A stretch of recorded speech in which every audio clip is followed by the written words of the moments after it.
لا الہ تیری شان یا وحدہ، تو خیال و تجسس تو ہی آرزو۔ قیامت تو یہ آئی کھڑی ہے، ہم تو یہ چند دنوں کی لذت کی خاطر اللہ کو ناراض کرتے ہیں۔ قیامت آئی کھڑی، اللہ تعالیٰ فرماتے ہیں اقترب للناس حسابهم وهم فی غفلۃ معرضون، کہ قیامت تو آ گئی ہے کھڑی قریب، اور انسان غفلت میں ہے۔ ہماری زندگی کے 60 سال گزر گئے۔ کل وہ عرفان صاحب بیٹھے ہوئے تھے تو وہ کہنے لگے گا دیکھو خواب لگتا ہے ایسے 60 سال گزر گئے پتہ بھی نہیں چلا، زیادہ گزر گئی تھوڑی رہ گئی، اور جو رہ گئی اس کا کچھ پتہ نہیں ہے کب بلاوا آ جائے۔ تو اس دن اللہ تعالیٰ پوچھے گا کہ اے میرے بندے تو کتنا زندہ رہا دنیا میں۔ ایک شخص کو بلایا جائے گا جس نے بڑی عیاشی کی ہوگی دنیا میں، تو اس سے پوچھیں گے اللہ تعالیٰ تو کتنا زندہ رہا، حالانکہ اس نے 100 سال زندگی گزاری ہوگی، پہلے تو اس سے بھی لمبی عمریں تھیں۔ وہ آخرت کے دن کے مقابلے میں کہے گا کہ اللہ دن یا دن کا کچھ حصہ میں نے گزارا دنیا میں، تو اللہ تعالیٰ فرمائیں گے تو کتنا بے وقوف ہے کہ دن یا دن کا کچھ حصہ تو میری مرضی کے مطابق نہیں گزار سکا، تو آج تو ہمیشہ کے لیے جہنم میں جائے گا۔ اس وقت حسرت کا کیا عالم ہوگا، افسوس کا کیا عالم ہوگا۔ اور ایک شخص جو دنیا میں بڑی تکلیفوں میں رہا، آئے دن پریشانیاں، آئے دن تکالیف، قرضہ چڑھ گیا یا کوئی اور تکلیف ہے، بیماری ہے تو ٹھیک ہی نہیں ہو رہی، تکلیف میں وقت گزار رہے ہیں۔ ایک تکلیف اللہ والوں پر بھی آتی ہے اور ایک تکلیف دنیا والوں پر بھی آتی ہے۔ اللہ والے صبر کرتے ہیں تو ان کو ترقی نصیب ہوتی ہے، اور دنیا دار جو ہے وہ صبر نہیں کرتا ہے تو وہ اس کے لیے عذاب بن جاتا ہے، وہ دنیا میں بھی عذاب اور آخرت میں بھی اس کا الگ عذاب ہوگا۔ وہ اللہ والے ماشاءاللہ مولانا طفیل صاحب جمبر والے، تو ہم گئے تو ان کی بھی عیادت کرنے کے لیے گئے، وہ ماشاءاللہ سلسلے میں داخل ہیں، تو بڑے عرصے سے نا بیماریاں چل رہی ہیں۔ وہ کہتے ہیں کہ مجھے کہنے لگے کہ حضرت مجھے اس کا بھی اللہ تعالیٰ معاف کر دے گا نا، مجھے کہ اللہ تعالیٰ معاف کر دے گا نا، میں تو بیمار ہوں، مجھ سے ہو نہیں رہا، کر نہیں رہا، میں ثواب ملتا ہے نا، حالانکہ جانتے بھی ہیں بس تسلی کے بول سے انسان کو تسلی ہو جاتی ہے نا، تو اللہ تعالیٰ مجھے دے گا نا۔ میں نے کہا بالکل، بیماری میں تو ایک تو بیماری کا ثواب، اور جو وہ اعمال کرتا تھا اور بیماری کی وجہ سے کر نہیں سک رہا اس کا بھی ثواب، ایک تو بیماری کا ثواب تو اس سے بھی زیادہ۔ وہ فرمانے لگے کہ میں سوتا ہوں تو خواب میں تلاوت کرتا رہتا ہوں، تلاوت ہوتی رہتی ہے، ساری رات سوتا ہوں میں اور تلاوت چلتی رہتی ہے، اور جو ہی میری آنکھ کھلتی ہے میری زبان ہلتی نہیں، بیماری کی وجہ سے بند ہو جاتی تلاوت، اور مجھے یاد ہوتا ہے کہ میں نے کیا پڑھا ہے۔ میں کہا سبحان اللہ اکبر۔ میں نے کہا یہ تو اللہ تعالیٰ نے، کیونکہ نیند جو ہوتی ہے نا، نیند وہ انسان کے لیے فرمایا کہ یہ موت کی بہن ہے۔ میں کہتا ہوں اللہ تعالیٰ شانہ تو آپ کو موت کا نظارہ کروا رہا ہے، اچھی موت کی علامت ہے۔ پھر کہنے لگے کہ میں نے دعا مانگی تھی اللہ سے بہت دفعہ کہ اللہ کسی کو مرنے کے بعد قبر میں تلاوت کی توفیق دینا تو مجھے بھی دے۔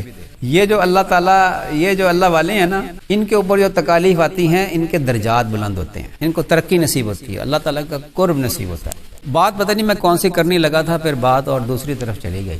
زندگی تھوڑی ہے، زندگی بالکل تھوڑی ہے، پھر انسان ہاں یہ بات کرنے لگا تھا کہ پھر اللہ تعالیٰ شانو ایسے شخص کو بلائے گا کہ جس کی زندگی میں تکلیفیں تھی، تو اللہ تعالیٰ اس سے پوچھے گا کہ تو دنیا میں کتنا رہا؟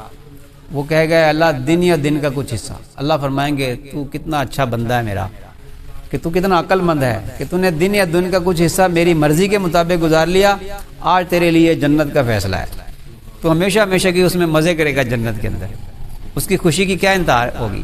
یہ صبر والے کے لیے ہے، اور رمضان المبارک روزے جو ہیں یہ صبر کی سب سے بڑی مشق ہے۔ صبر جو ہے دیکھیں، طاعت پہ صبر، اللہ تعالیٰ کا حکم ہے اس کو پورا کرنا ہے، طاعت نماز پڑھنی ہے، صبر کی ایک قسم ہے طاعت پہ صبر۔ نفس کچھ کہتا ہے، اللہ کا حکم آ گیا، اللہ کے حکم کو پورا کرنا ہے، اس کا نام صبر ہے، ٹھیک ہے۔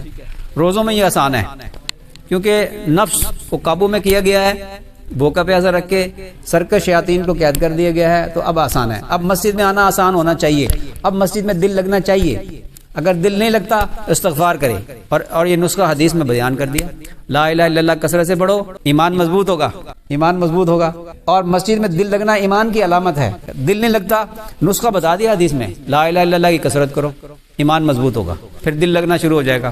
دل نہ لگنے کی دوسری وجہ کیا ہے؟ گناہوں کی کثرت۔ ایک طرف فرمایا گناہوں کو چھوڑ دو، نفس کا مجاہدہ کرو، اور دوسری طرف فرمایا استغفار کی کثرت کرو.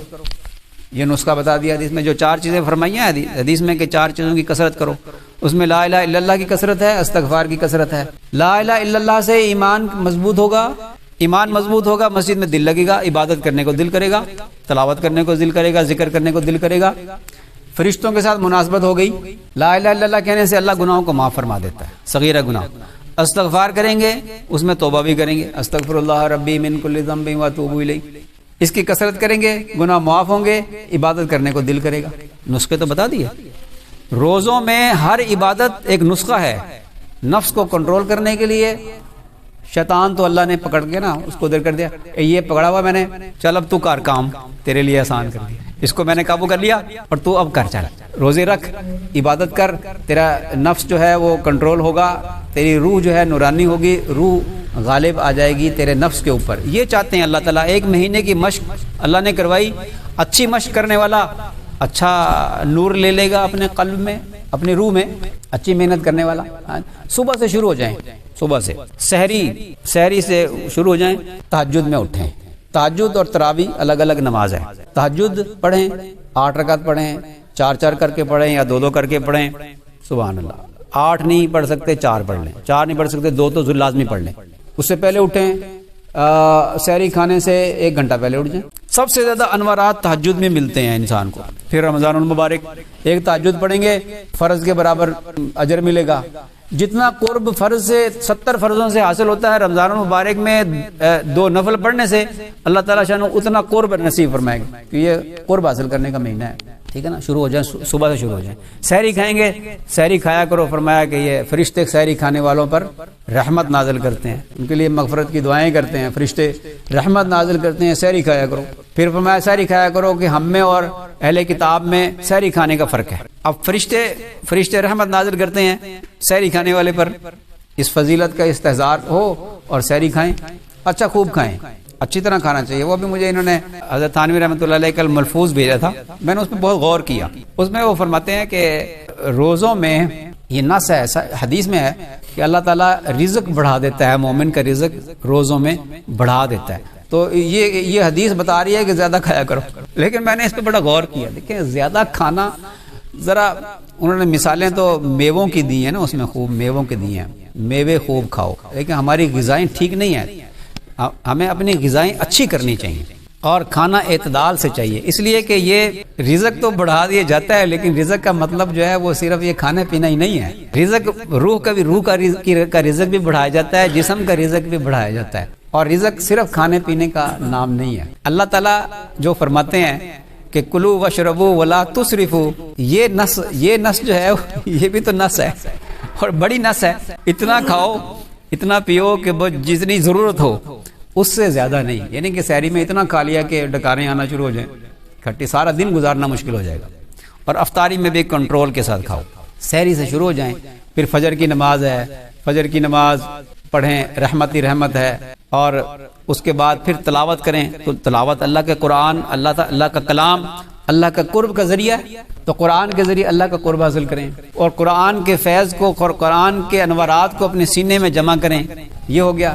اچھا صبح اپنا تسبیحات بھی کریں، تہجد میں کریں تو بہتر ہے. تہجد میں قرآن پاک کی بھی تھوڑی سی تلاوت کر لیں. اگر 1 گھنٹہ پہلے اٹھ جائیں گے نا سحری سے آپ، تو مجھے امید ہے کہ آپ نفل بھی پڑھ لیں گے. اگر 8 کا معمول نہیں بناتے تو 4 پڑھ لیں. اچھا اسی میں آپ درود شریف کی تسبیح پڑھ لیں، لا الہ الا اللہ کی تسبیح پڑھ لیں، استغفار کی تسبیح کر لیں، مراقبہ کر لیں، اور پھر تھوڑی سی تلاوت بھی کر لیں، چاہے وہ 1 پاؤ ہو. کیونکہ تہجد میں قرآن پاک پڑھنے سے سب سے زیادہ انوارات تلاوت کرنے پر ہوتے ہیں اور وہ دیکھ کر تلاوت کرنے پر ہوتے ہیں. تو تہجد کے وقت میں ان عبادتوں کو جمع کر لیں، چاہے تھوڑے ہی ہوں. یہ میں وہ نسخے بتا رہا ہوں کہ جن نسخوں سے روح منور ہوگی، روح نفس کے اوپر غالب آئے گی. اس کے بعد پھر دن بھر میں کام کاج ہے، وہاں وقوف قلبی کے ساتھ رہیں. دل میرا اللہ اللہ کہہ رہا ہے، اس وقوف قلبی کے ساتھ اپنا وقت گزاریں. ادھر ادھر دیکھیں نہیں، نظروں کی حفاظت کریں، کانوں کی حفاظت کریں، زبان کی حفاظت کریں، زیادہ باتیں نہ کریں، زیادہ نہ بولیں. اور ظہر کے وقت اذان ہوتے ہی مسجد میں جائیں اور وہاں پھر سنتیں پڑھیں اور پھر تسبیحات کریں، لا الہ الا اللہ کی تسبیح کریں، استغفار کی تسبیح کریں. عصر کے وقت پھر جائیں اور عصر سے مغرب تک کا وقت پھر وہ ذکر اذکار کا وقت ہے، اس میں بھی خوب ذکر اذکار کا معمول بنائیں۔ افطاری سے پہلے 5-10 منٹ پہلے دعائیں مانگنا شروع کر دیں، انوارات ہی انوارات۔ اور پھر تراویح میں بس دل اٹکا ہوا ہو مسجد میں، دل اٹکا ہوا ہو، یہ جس کا دل مسجد میں اٹکا ہوا ہے نا، یہ کل قیامت کے دن عرش کے سائے کے نیچے ہو۔ 7 قسم کے لوگ عرش کے سائے میں ہوں گے قیامت کے دن، ان میں سے ایک وہ ہے جس کا دل مسجد میں اٹک رہا ہو۔ مفتی رشید احمد صاحب رحمۃ اللہ فرمایا کرتے تھے کہ جس کا دل مسجد میں لٹک رہا ہو، وہ دل میں مسجد میں دل لٹکا کے چلا گیا اور پھر آ گیا۔ جہاں دل لٹکا ہوا ہے نا، بس وہیں جانے کو دل کرتا۔ تو تراویح میں پھر جی یہ نہ ہو کہ بھئی لو جی پھر تراویح پڑھنی پڑے گی، آپ پڑھنی پڑے گی 1 گھنٹہ، نا حشاش بشاش، دل خوش ہو جائے۔ نبی کریم صلی اللہ علیہ وسلم کیا فرمایا، میری آنکھ میں نماز میں میری آنکھوں کی ٹھنڈک ہے۔ اتنی محنت کریں کہ نماز میں ہماری آنکھوں کی ٹھنڈک بن جائے۔ حضرت بلال رضی اللہ عنہ کو کیا فرماتے تھے کہ میری آنکھوں کو ٹھنڈک پہنچا، اذان دے۔ جب یہ ٹھنڈک محسوس ہو، دل لگے مسجد میں اور نماز کے لیے دل کرے کہ تراویح اب تراویح پڑھنی ہے، بس سن رہے ہیں اللہ کا کلام۔ اور قرآن حضرات کو بھی چاہیے کہ اچھا پڑھا کریں، اچھی پڑھنے کی مشق کیا کریں۔ بعض حضرات کو بڑا شوق ہوتا ہے اچھا سننے کا، ہے بھی۔ ابی بن کعب رضی اللہ تعالیٰ عنہ اس امت کے سب سے بڑے قاری، ان کا پڑھنا اللہ کو پسند آیا۔ حضرت عمر رضی اللہ تعالیٰ عنہ نے ان سے تراویح پڑھوائی۔ اچھا پڑھنا تو مقصود ہے، اللہ تعالیٰ شانہ جب پسند کرتے ہیں ایسے قاری کی طرف دل کان لگاتے ہیں کہ فرمایا کہ کوئی شخص اپنی باندی کا گانا سننے کے لیے اتنی توجہ نہیں کرتا، اتنے کان نہیں لگاتا جتنا اللہ تعالیٰ اچھا پڑھنے والے قرات قرآن پاک خوش الحانی سے پڑھنے والے کی طرف کان لگاتے ہیں۔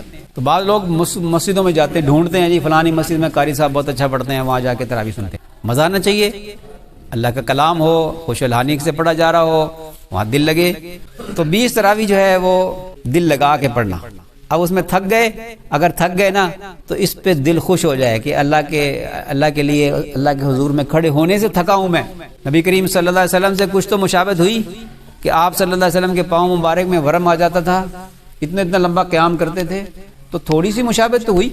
اس سے ہمارا دل خوش ہو جائے، جب دل خوش ہو جائے سمجھ لیں کہ ایمان کی علامت ہے۔ سنتوں کا اہتمام کریں۔